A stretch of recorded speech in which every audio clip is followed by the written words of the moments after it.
Prior joining USANA in 2020, I used to work as a development worker. I was a young 23-year-old kid and I just really wanted to have an additional source of income at the time. Well, ako naman, before USANA, I used to work as a senior merchandise manager for a retail company. Starting the business of USANA, honestly, hindi ko na-imagine yung sarili kong papasok sa industry. Kasi I was born into a family of educators. So walang nag-negosyo sa pamilya namin.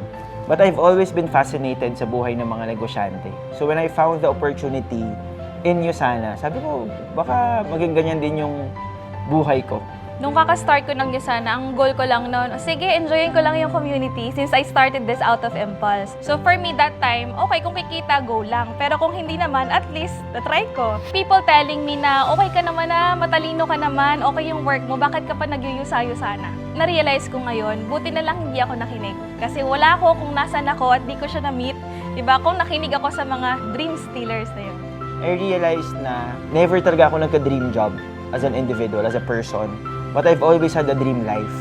So, kung ano man yung gagawin ko, tapos dadalhin ako nun sa dream life ko, I do that, di ba, happily, wholeheartedly. Before we ran for Diamond Directorship, di namin naisip na di namin siya kaya.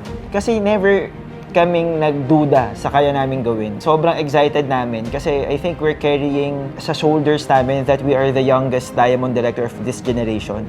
Yung Diamond Directorship for us, ang definition known is, parang hope for our generation. Kasi gusto namin makita ng mga nakababatang mga tao na yung Diamond Directorship, hindi siya kailangan 10 years ka na. Hindi lang ito yung para sa mga matatagal nating mga mentor. Para din to dun sa mga bata tsaka mga bagong brand partners ng USANA na nangangarap lang din.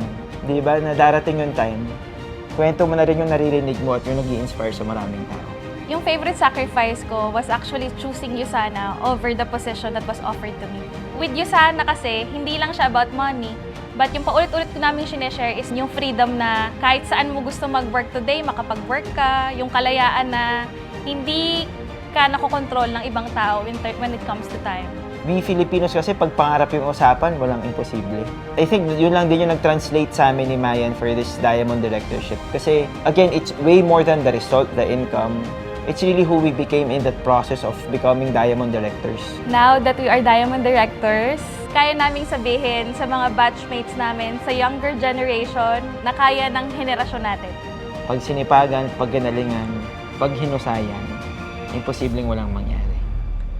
I am Lorenzo Relente, I am Mayan Magsino, your new Diamond Directors. representing the new generation And raising our flag.